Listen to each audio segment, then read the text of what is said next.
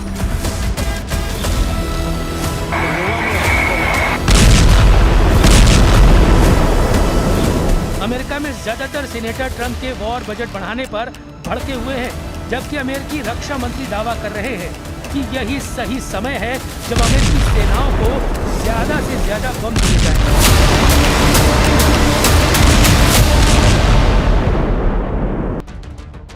Iran के परमाणु कार्यक्रम को खत्म करने पर अड़ा अमेरिका अब सऊदी अरब को एटमी पावर बनाना चाहता है।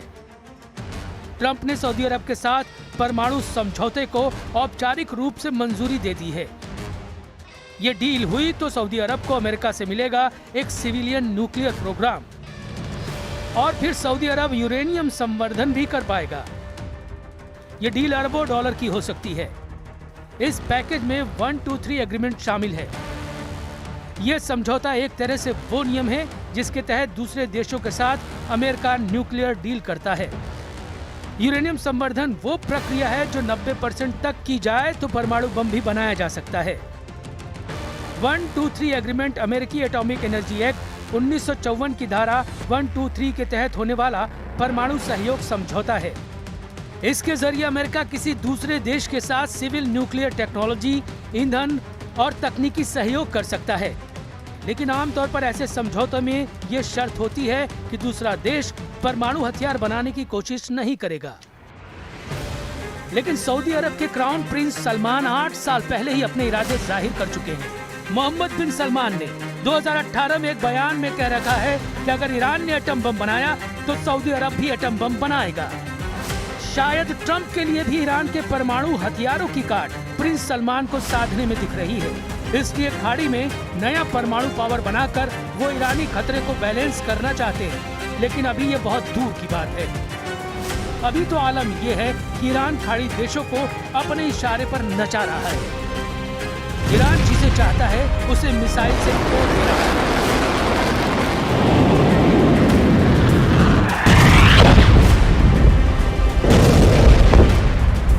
सऊदी अरब एटमी पावर बनने का पहला कदम उठाता भी है तो ईरान उसे बख्शने वाला नहीं।